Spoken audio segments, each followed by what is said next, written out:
Shalom, saudara-saudaraku yang dikasihi oleh Tuhan. Bahagia rasanya kita boleh berjumpa kembali pada hari ini, Senin 17 April 2022. Saudara-saudaraku, pada hari ini bersama saya melalui channel Christ Center Official, kita kembali dapat merenungkan firman Tuhan. Kita akan belajar menggali firman Tuhan. Kita melanjutkan perenungan dari hari sebelumnya. Nah, saudaraku, kita boleh masuk di dalam firman Tuhan dan kita boleh memulai dengan doa. Saya mengajak kita untuk merendahkan hati dan kita satukan hati kita untuk dapat berdoa. Bapa kami yang sungguh baik, kami bersyukur hari ini kami kembali datang kepadamu. Kami berterima kasih untuk anugerah-Mu yang besar yang kami rasakan. Ya Bapa, hari ini kami rindu untuk dapat menyenangkan hati-Mu, melakukan kehendak-Mu. Biarlah kiranya Roh Kudus yang mengurapi kami, mengajar kami, memberi pengertian kepada setiap kami untuk dapat melakukan firman-Mu, dan kami sungguh-sungguh rindu taat mendengarkannya. Ya Bapa, firman-Mu menjadi rema dalam hidup kami. Kami mempersiapkan diri kami sebagai bejana untuk Tuhan dapat bentuk. Ini kami Bapa, kami boleh mendengar firman-Mu, berbicaralah kepada setiap kami. Urapi kami yang mendengarkan firman-Mu dan juga hamba-Mu yang menyampaikan kebenaran-Mu. Terima kasih Bapa, kami siapkan hati kami lebih lagi. Hanya di dalam nama Tuhan Yesus kami berdoa. Amin. Nah, saudaraku yang dikasihi oleh Tuhan, kita kembali mendengar firman Tuhan pada hari ini yang berjudul Konsekuensi dari Pilihan.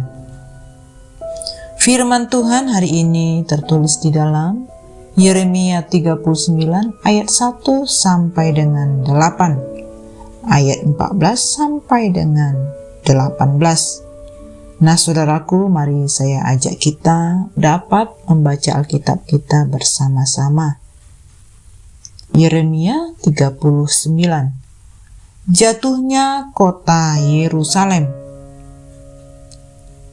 Ketika Yerusalem direbut dalam tahun yang ke-9 pemerintahan Zedekia Raja Yehuda, dalam bulan yang ke-10 telah datang Nebukadnezar Raja Babel beserta segenap tentaranya untuk mengepung Yerusalem.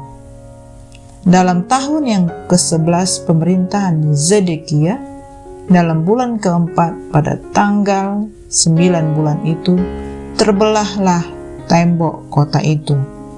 Maka datanglah para perwira Raja Babel itu, lalu mengambil tempat di pintu gerbang tengah.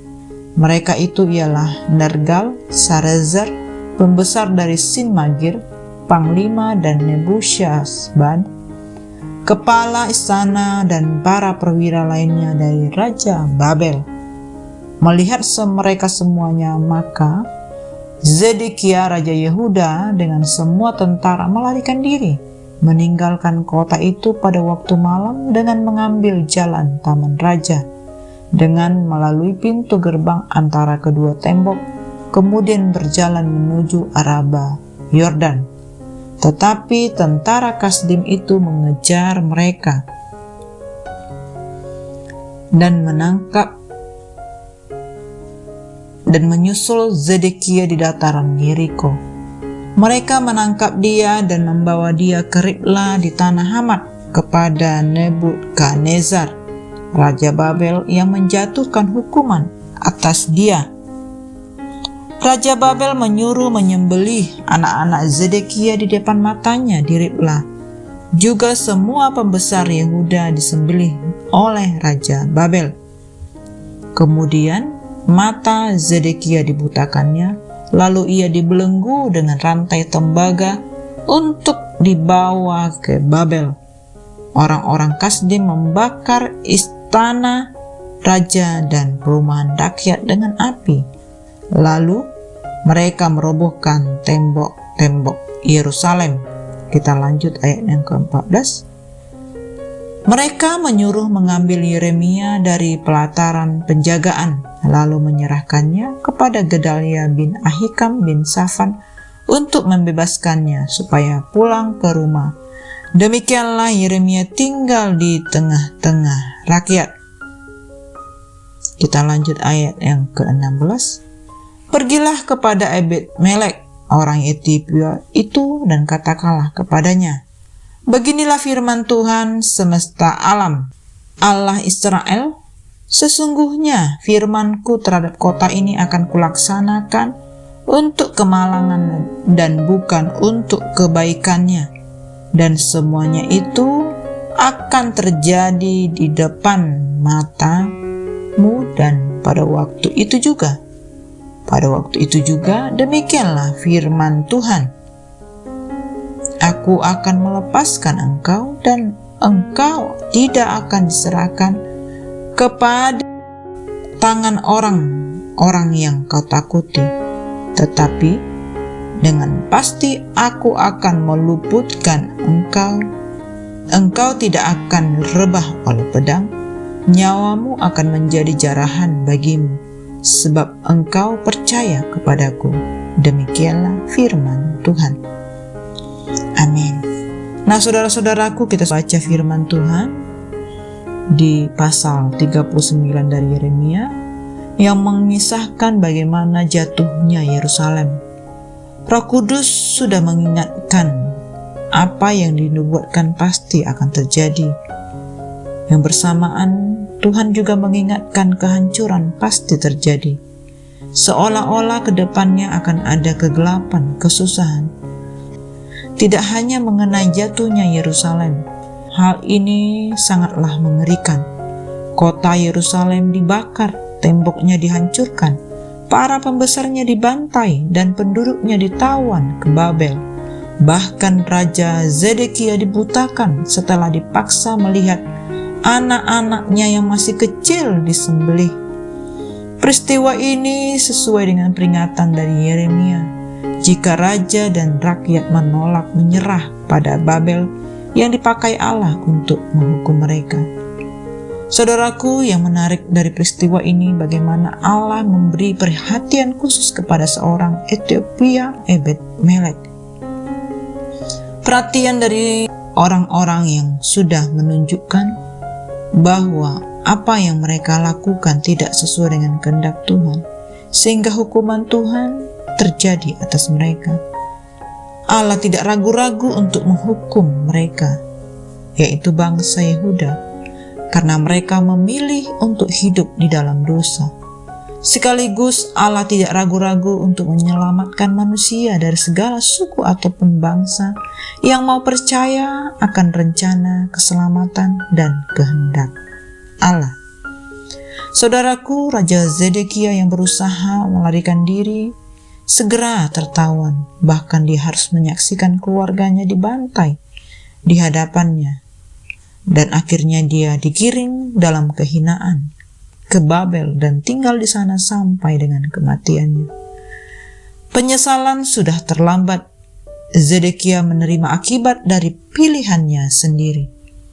Sementara itu Yeremia mendapatkan pemeliharaan Allah dan jaminan perlindungan dari Raja Nebukadnezar, dan Ebed-Melek mendapat jaminan firman Tuhan bahwa ia akan terluput dari pengepungan. Saudara-saudaraku, keduanya menerima konsekuensi bagi pilihan mereka, dan keduanya mereka memiliki kunci di mana firman Tuhan ayat 18 berkata, engkau percaya kepadaku. Demikianlah firman Tuhan. Mereka sungguh-sungguh percaya kepada apa yang disampaikan Yeremia, dan Yeremia juga boleh memberitakan firman Tuhan apapun resikonya. Mereka sungguh-sungguh mau taat kepada apa yang Tuhan perintahkan. Ebed-Melek menyelamatkan Yeremia, dan Tuhan yang turun tangan menolongnya. Saudara-saudaraku, kehancuran Yerusalem menjadi suatu peringatan bagi kita sebagai umat Allah, bahwa setiap apa yang sudah Tuhan nyatakan Tuhan yang memiliki kehendak untuk dapat menyelamatkan kita dari konsekuensi dosa. Jika dosa masih ada kita pelihara, marilah kita tinggalkan. Kita bertekad untuk bertobat dan minta ampun kepada Tuhan. Sehingga setiap hal yang dinyatakan ataupun didakwa oleh iblis kepada kita tidak akan berhasil. Tetapi saat kita boleh datang kepada Tuhan, bertobat kembali kepada Tuhan, dan kita melakukan bagian kita sebagai umat pilihan Tuhan, maka Tuhan akan memelihara hidup kita dan keselamatan yang kekal menjadi bagian kita.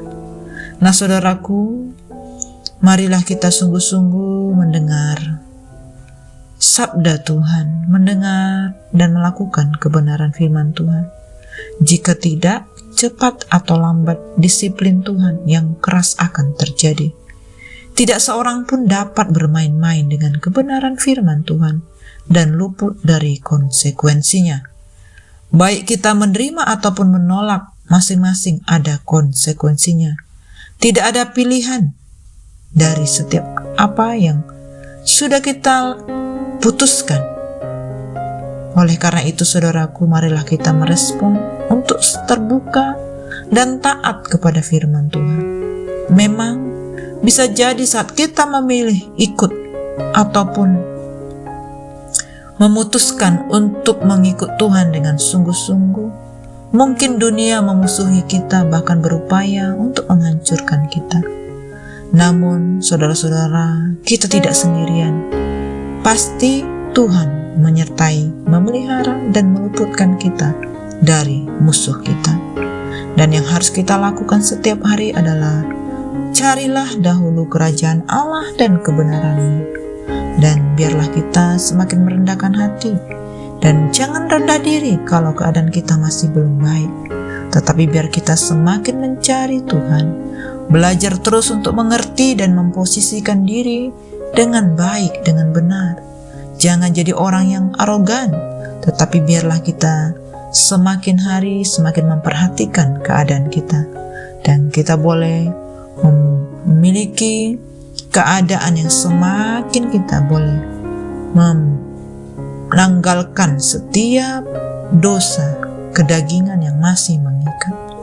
Tuhan punya banyak cara untuk memberikan yang terbaik bagi kita, dan Tuhan mengizinkan hal-hal yang baik yang terjadi bagi kita, dan bisa saja Tuhan juga mengizinkan hal yang buruk terjadi atas kita. Dan percayalah, di balik semuanya Tuhan menginginkan pertobatan dan keselamatan setiap kita. Dan saya percaya saat kita setia untuk menyerukan suara kebenaran, kita setia untuk memilih hidup yang benar, maka kita menerima konsekuensi yang baik dalam kehidupan kita, dan kita tidak kompromi dengan dosa, maka kita akan terus berpegang teguh kepada kebenaran, dan nantikanlah bahwa firman Allah pasti digenapi di dalam hidup kita. Amin. Demikianlah renungan firman Tuhan pada hari ini, saudara-saudaraku. Mari kita satukan hati dan tutup dalam doa. Terima kasih Bapa yang baik, kami bersyukur buat firman-Mu yang sudah kami dengar.